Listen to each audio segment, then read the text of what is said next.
তো গাইজ কালকে তো আসছি বাড়িতে 10টার দিকে, এসে আর ভিডিও করতে পারিনি। আর তোমাদেরকে বলছিলাম না যে আইসে আমি ভিডিও হয়তো এডিট করতে পারবো না, তো আমি সত্যিই এডিট করতে ভিডিও পারিনি, কারণ আইসেই ঘুমার করতে আমি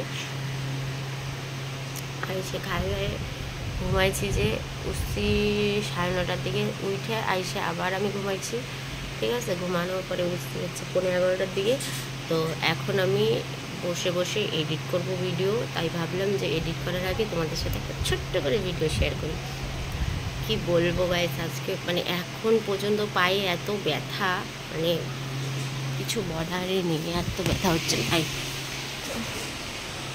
পাকাতে শীর্ষে এডিট করবো ভিডিও। ও বাবা, শরীরে যেন বল নেই এমন লাগছে। পাহাড়ের জায়গায় না ঠান্ডার দিনে ছাড়া না গায়ে মজা নেই, কারণ এই রোদের মধ্যে হাঁটাহাঁটি মানে প্রচুর, 8:30 দিন প্রচুর জার্নি হয়েছে কালকে,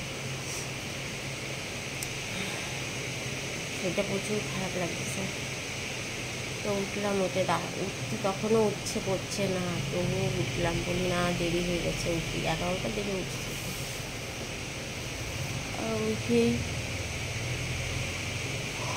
ঘুম পাচ্ছে, উঠে চাটা খেলাম, খাওয়ার পরে বসে বসে গল্প করছিলাম, 2টা ইউটিউবে শর্ট ভিডিও বানালাম বসে বসে, নামিয়ে তারপরে এখন আমি ভাবলাম যে এখন ভিডিওটা এডিট করবো। ফাঁকা টাইম ছাড়া তো এডিট করতে পারবো না, অনেক একটা ঝামেলা হয়। তার জন্য ভাবলাম যে ভিডিওটা এডিট করবো, তার আগে একটা ছোট্ট একটা ভিডিও তোমাদের সাথে শেয়ার করে দিই।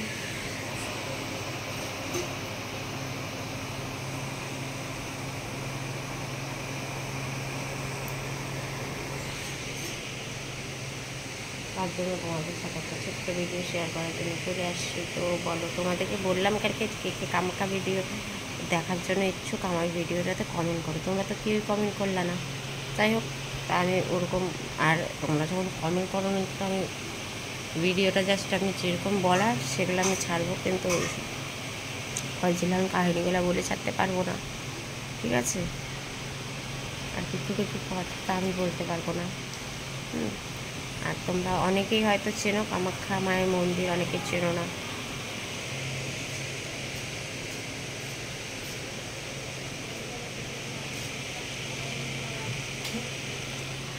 মাকে কি দিয়ে মানসিক করলে মা খুশি হয়, ঠিক আছে? সেটা সব কিছু ভেবেছিলাম বলবো, ঠিক আছে? ছাড়ো, ভিডিওটা এতটুকুই করলাম। ভালো লাগলে অবশ্যই লাইক শেয়ার কমেন্ট করে দিও। আর আমার চ্যানেল থেকে যদি কেউ নতুন হয়ে থাকে তো অবশ্যই চ্যানেলটা সাবস্ক্রাইব করে দিও।